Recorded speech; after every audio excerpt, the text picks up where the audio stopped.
Unshakable confidence doesn't come when everything goes right, it shows up when you stop negotiating with yourself.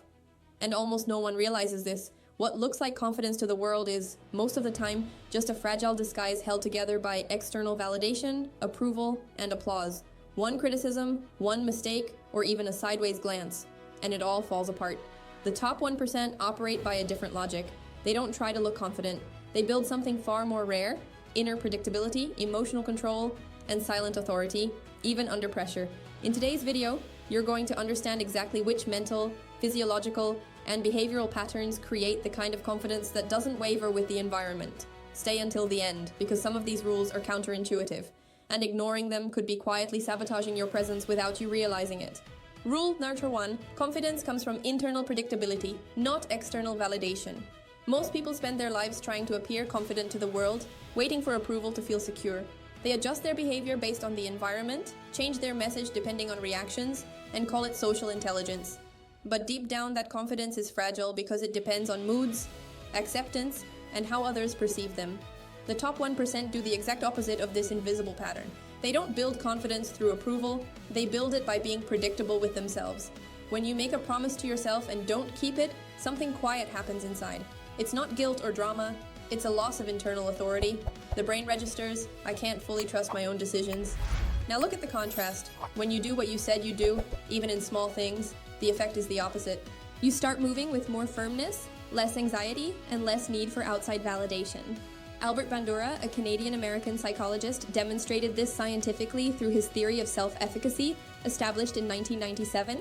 Through meta-analyses in educational and professional contexts, he studied how people build a sense of competence. The studies showed that behavioral self-consistency reduces anxiety and increases the real feeling of control. It wasn't inflated self-esteem, it was accumulated evidence of follow-through.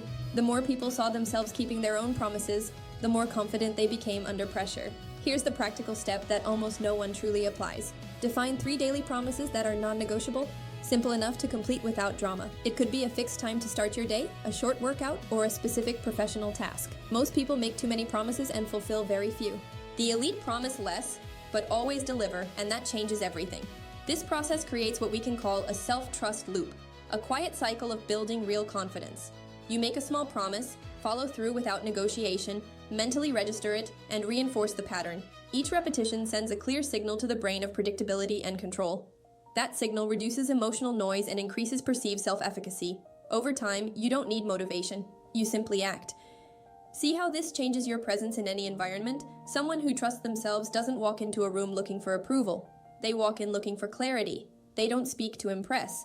They speak when they have something structured to say. That calmness isn't rehearsed. It's the result of solid internal patterns, and that's exactly how the confidence of the top 1% begins, from the inside out.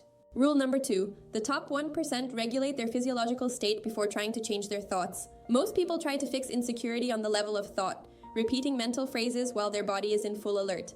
They tell themselves, stay calm, it's going to be fine, but their heart is racing and their breathing is shallow. In that state, the brain doesn't interpret motivation as safety, it interprets it as a threat. The top 1% understand something that most completely overlook. Before trying to think better, they make sure their body is stable. When the body enters threat mode, logic instantly loses power. Closed shoulders, a tense jaw, and shallow breathing signal danger to the nervous system, even when nothing's happening. In that state, any meeting feels more hostile, any glance feels like judgment. That's why positive thinking fails under pressure. The elite don't fight the body, they regulate it first. Research by Amy Cuddy at Harvard in 2012 showed how posture and physiology affect our perception of control. In experimental studies, participants adopted open postures for short periods before evaluative situations. The results showed decreased cortisol levels and increased subjective feelings of authority. It wasn't internal self-talk that changed their mental state. It was the body signaling safety to the brain. This brings us to one of the most underestimated habits in high performance. Before important meetings or high-stakes conversations, the top 1% follow a short, simple, and silent routine. Just 120 seconds of deep nasal breathing, open posture, and conscious slowing down is enough. It's not a mystical ritual. It's applied physiological regulation. Those who master this show up differently. Watch experienced executives walk into an important room. They don't talk louder, over-explain, or try to dominate with force. Their presence is felt before the first sentence because their body is in a state of control. When the body is calm, the mind organizes words and decisions more clearly. Perceived authority is born from this invisible alignment. That's why the calmest person in the room often leads it. Here's the final, but game-changing in detail. You don't need to eliminate nervousness, you need to reduce physiological activation before you act. Thought follows body state, never the other way around. When your body is regulated, confidence appears effortlessly. And that kind of confidence doesn't shift with the environment because it comes from within. Rule number 3. Confidence is built in environments of voluntary friction. Most people associate confidence with comfort, trying to eliminate any situation that causes tension or emotional discomfort. They avoid tough conversations, quick decisions, and moments of exposure because they confuse peace with progress. The top 1% operates in the exact opposite direction, and they understand something few are willing to accept. Confidence doesn't come from the absence of discomfort, it comes from familiarity with it. Those who never test themselves never find out what they're capable of. While most people run from friction, the elite schedule friction intentionally. They choose slightly uncomfortable situations and step into them with clear purpose. This isn't self-sabotage or masochism, it's emotional training applied to real life. Every discomfort faced becomes internal evidence of capability. Over time, the brain stops reacting to everything as a threat. In 2019, the American Psychological Association published a series of studies on gradual exposure to stress. The research analyzed how controlled exposure to uncomfortable situations alters the body's threat response. The results showed a steady reduction in anxiety and an increase in stress tolerance in real-life environments. The core insight wasn't to avoid fear, but to learn how to move through it. Confidence emerged as a consequence, not a direct goal. In practice, this translates to a simple rule that most people ignore. One uncomfortable action per day, chosen intentionally, can completely shift your mental patterns. It could be a tough phone call, direct feedback, or making a decision without procrastinating.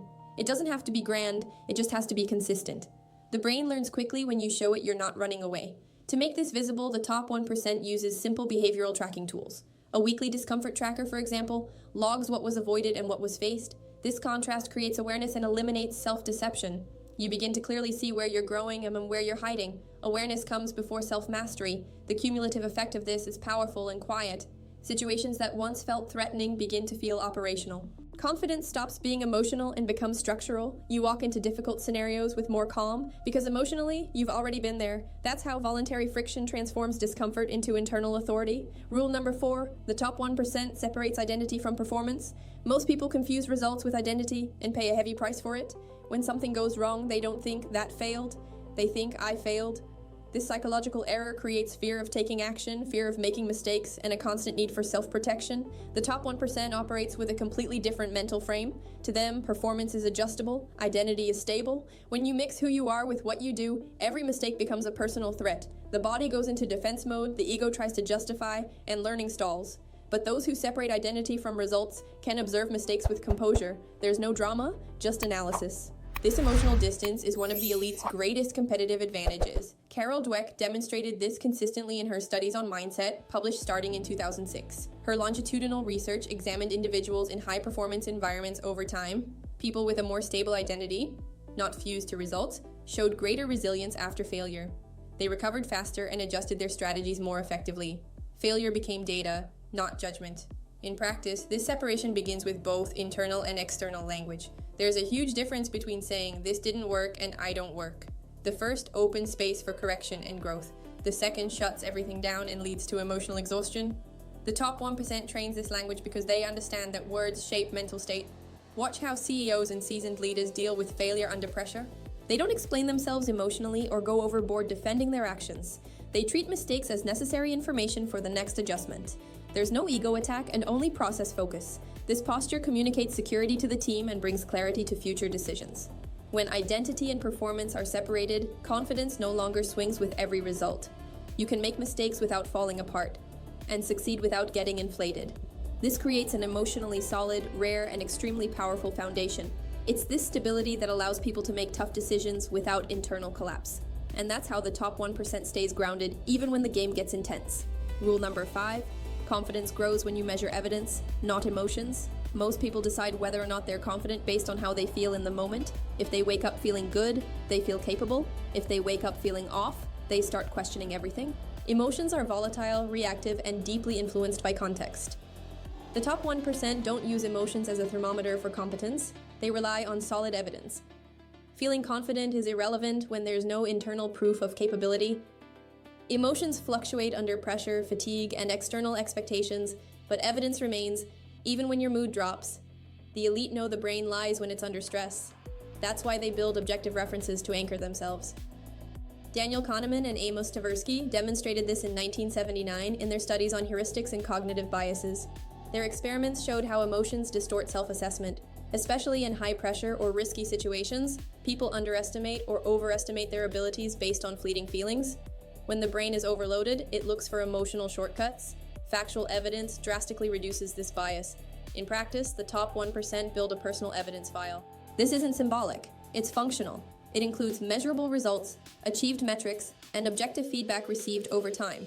When doubt appears, they don't enter emotional dialogue. They consult facts. This habit completely transforms how they relate to insecurity. Instead of asking, "Can I handle this?" the question becomes, "What data proves I've done this before?" The answer almost always exists, but most people never recorded it. Without a record, the brain panics unnecessarily. With a record, the mind stabilizes quickly. That's why the elite conduct bi-weekly reviews based on facts, not feelings. They analyze what they delivered, what decisions they made well, and what they adjusted successfully. This practice builds quiet confidence, not inflated but solid. Confidence based on evidence doesn't shout, doesn't waver, and doesn't rely on validation. It supports tough decisions, even when emotions try to sabotage. Rule number 6. The top 1% speak less, but speak with structure. Most people believe authority comes from talking a lot, explaining everything, and filling every silence. They confuse presence with volume, and end up getting lost in their own speech. The more they talk, the more they justify. And the more they justify, the less impact they have. The top 1% do the exact opposite. They speak less, but every word has direction. Perceived authority doesn't come from the number of words, it comes from the clarity of framing. When someone speaks without structure, the listener senses insecurity, even if they can't explain why. But when the message is organized, the other person's brain relaxes and pays attention. The elite understand that clarity communicates control, and control is the foundation of respect. Studies on executive communication show that structured messages increase both credibility and retention. When the brain receives information in logical blocks, it requires less cognitive effort. Less effort builds more trust in the speaker. That's why experienced leaders don't improvise during critical moments. They walk in knowing exactly what they need to frame. In practice, the top 1% use a simple and powerful structure in any important conversation. First, the context, to align understanding and reduce noise. Then, the main point, delivered directly, without fluff or emotional excess. Finally, a clear decision or direction, making the next step explicit. This sequence instantly organizes the room. Watch who really controls important meetings. It's not the person who talks fastest or the one trying to win every argument. It's the one who frames the problem clearly from the start. When the framing is clear, half the discussion is already solved. Whoever frames leads, even if they speak less. This pattern creates a quiet confidence that's hard to shake. You don't need to compete for attention when your words carry weight. People listen because they feel structure, not because you force authority. Over time, this clarity becomes reputation, and reputation makes your words arrive before you even open your mouth. Rule number 7. Unshakable confidence is built on patterns, not peaks. Most people live off emotional peaks, waiting for motivation to show up before taking action. On good days, they perform. On bad days, they freeze and negotiate with themselves. This model creates unstable confidence, one that depends on mood, energy, and environment. The top 1% understand something simple and far from glamorous. Motivation is volatile, systems are reliable. When you rely on willpower, every decision drains mental energy. The brain gets tired, starts avoiding choices, and looks for shortcuts. That's when procrastination and self-sabotage, disguised as exhaustion, show up. The elite reduce critical decisions by turning them into automatic patterns. Less choice, more execution. B.J. Fogg, a Stanford researcher, demonstrated this in 2019 through his studies on behavior design and habit formation. His research showed that habits drastically reduce cognitive load and increase emotional consistency. When an action becomes a pattern, it requires less psychological effort to happen. The result isn't just productivity, it's internal stability. And stability creates real confidence. In practice, the top 1% turn important decisions into predictable routines. Fixed times for key tasks, clear processes for recurring situations, and predefined responses for high-pressure moments. They don't wake up each day deciding whether to act, they just follow the system. This frees up mental energy for strategic decisions, not operational ones. Most people waste focus deciding the obvious. To ensure consistency under pressure, the elite use simple, fixed checklists. Before critical meetings, negotiations, or financial decisions, they follow the same sequence every time. The checklist doesn't limit them, it protects against emotional impulses. When stress rises, the pattern holds. That's how confidence stays steady even when the environment changes. The final effect is deep and quiet. You stop depending on bursts of enthusiasm and start trusting your own patterns. Confidence shifts from emotional to structural. Even on bad days, you still function, decide, and deliver. And that kind of internal predictability is what sustains unshakable confidence over time. Rule number 8. The top 1% anchor confidence in principles, not results. Most people anchor their confidence in immediate results. When they win, they feel strong. When they lose, they question everything. This model is unstable, emotional, and dangerous because results constantly change. The top 1% understand a deeper and harder truth. Results fluctuate, principles remain. When your confidence depends on applause, you become a hostage to your environment. A compliment lifts you up, a criticism tears you down, and you start living in reaction mode. But those who anchor their identity in principles operate far more steadily. They can fail without losing their center, and succeed without losing humility. Their center isn't outside, it's within. Studies in acceptance and commitment therapy, A Key, led by Stephen Hayes and published in 2011, demonstrated this with clinical clarity. The research analyzed how clearly defined values influence emotional stability in uncertain environments. People guided by strong principles showed greater tolerance for discomfort and less emotional reactivity.